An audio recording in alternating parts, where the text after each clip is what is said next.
ఓం నమ శివాయ.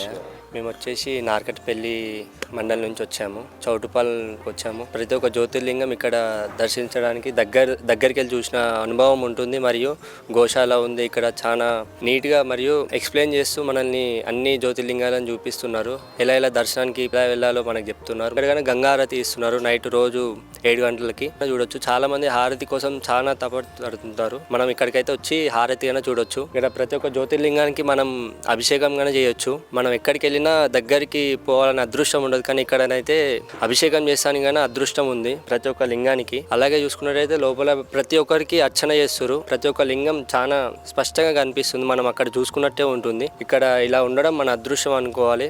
మంచిగా ఉంది ఇక్కడైతే. 12 జ్యోతిర్లింగాలను ఒకే చోట దర్శించుకునేలా నిర్మించిన శ్రీ పుణ్యలింగేశ్వర స్వామి క్షేత్ర పూర్తి స్థాయి నిర్మాణంలో భాగంగా సిమెంట్, ఇటుక, ఇసుక, గ్రానైట్, కంకర వంటి నిర్మాణ సామగ్రిని గాని లేదా విరాళాల రూపంలో గాని మీ శక్తి కొలది సాయం చేసి సంపూర్ణ శివానుగ్రహాన్ని పొందండి.